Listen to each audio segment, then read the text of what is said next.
Welcome to my Days of Our Lives official channel. I hope everyone is having a wonderful day. Before we begin, please hit the subscribe button and give this video a thumbs up.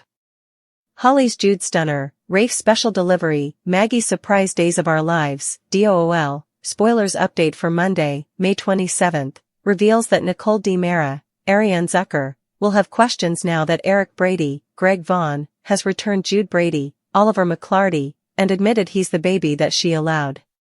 She lost. Eric will explain about the maternity tests Sloane Peterson Brady, Jessica Surfety, confessed to tampering with and will partake the part Dimitri von Leuskner, Peter Port, played in the Stolen Jude saga.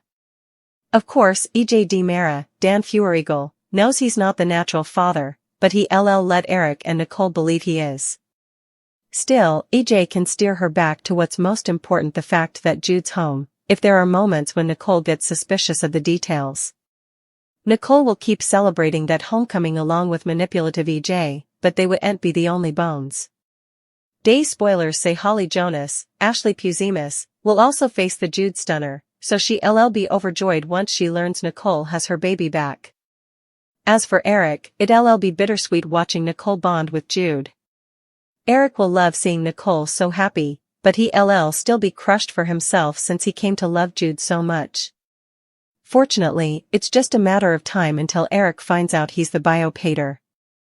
Secrets don't stay buried for long in Salem, so there's light at the end of this lair. Across city, Maggie Kyriakis, Suzanne Rogers, will get some surprising news.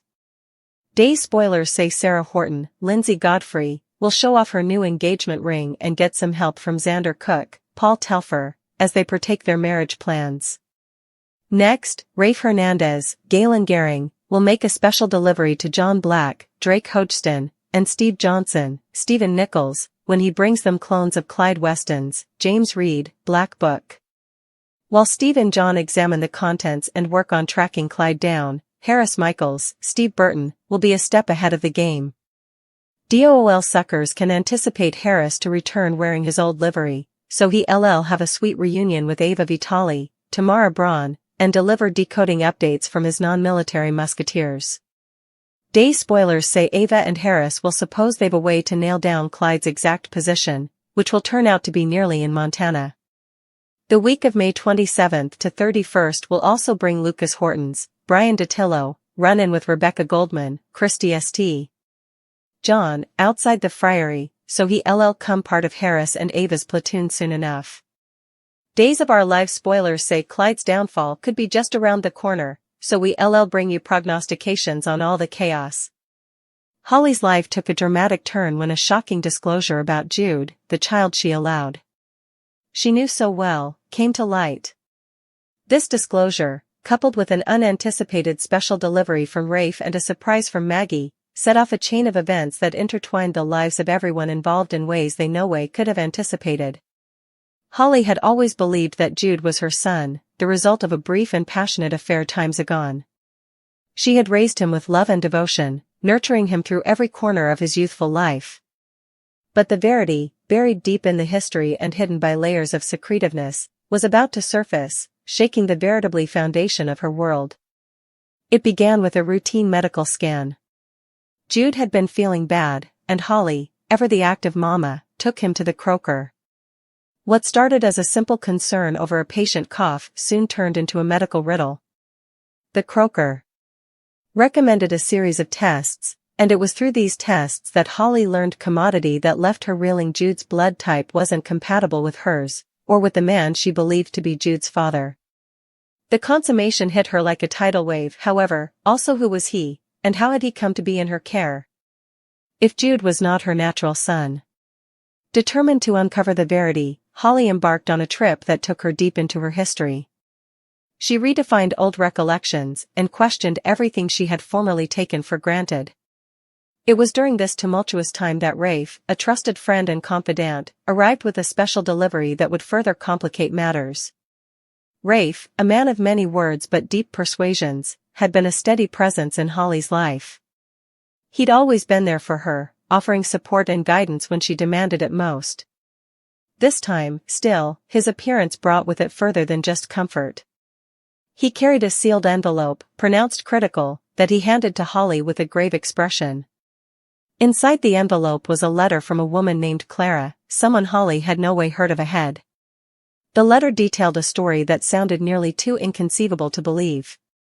Clara claimed that times agone, she had given birth to a baby boy, but due to a blend-up at the sanitarium, her child had been inaptly given to another family, Holly's family. The letter went on to explain that Clara had spent time searching for her misplaced son, and recent advances in inheritable testing had eventually led her to Jude. She included attestation and test results that supported her claims, leaving Holly with little choice but to defy the painful verity. Jude, the boy she had raised as her own, was biologically Clara's son. The shock of this disclosure was nearly too important to bear. Holly felt a crushing sense of loss, as if the ground had been pulled out from under her. She had devoted her life to Jude, pouring all her love and energy into being the stylish mama she could be. The study of losing him, or of him being taken down from her, was unsupportable. Yet, amidst the chaos and confusion, Rafe remained a pillar of strength. He encouraged Holly to take effects one step at a time, to concentrate on what was stylish for Jude and to consider all the counter-accusations of this newfound knowledge. As Holly grappled with the emotional fermentation, another unanticipated twist awaited her. Maggie, a close family friend and someone Holly regarded as a surrogate mama, had her own surprise to reveal. Maggie had always been a source of wisdom and comfort, her home a retreat where Holly frequently sought solace. On this particular day, Maggie invited Holly over, seeing the storm brewing in her friend's life. Maggie's surprise came in the form of a journal, an old, leather-bound book that had belonged to Holly's own mama. As Holly thumbed through its runners, she discovered entries that painted a picture of her mama's life she had no way known. Her mama had written about her fears and struggles, her expedients and dreams, and, most importantly, her regrets. Among these entries was a story that bore an uncanny resemblance to Holly's current dilemma, a story about a lost child, a sanitarium blend-up, and the heartbreak of a mama torn between verity and love. Holly read the journal with an admixture of anguish and wonder, realizing that her mama had faced an analogous situation numerous times agone. The parallels between their stories were striking, and it gave Holly a sense of connection to her mama she had no way felt before. It was as if her mama was reaching out from beyond the grave, offering guidance and support in this most delicate of times. Maggie, ever the compassionate listener, encouraged Holly to see this disclosure not as an end but as a new morning. She reminded Holly that love wasn't defined solely by biology, but by the bonds forged through care, fidelity, and participated jests.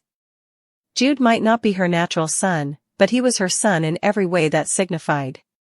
This perspective gave Holly the strength she demanded to move forward. She reached out to Clara, initiating a delicate but necessary discussion. Clara, too, was floundering with the complex feelings of chancing her misplaced son and the consummation that another woman had been his mama for all these times. Together, they navigated the uncharted waters of their participated dilemma, seeking to find a result that recognized both of their places in Jude's life. As Holly and Clara worked through their differences, they discovered a participated sense of purpose: the well-being of Jude. They agreed that dismembering his life suddenly would be dangerous, and rather, they chose a gradational approach to integrating Clara into his life. Jude, ignorant of the fermentation swirling around him, continued to be the happy, energetic child he'd always been. Holly and Clara decided to tell him the verity in stages, icing that he felt loved and supported throughout the process. Meanwhile, Rafe's unvarying support came indeed more pivotal. He helped grease meetings between Holly and Clara, offering a comforting presence and practical advice. His part evolved from a friend to a middleman, someone who understood the emotional complications of the situation and worked lifelessly to ensure that Jude's stylish interests were always at the van.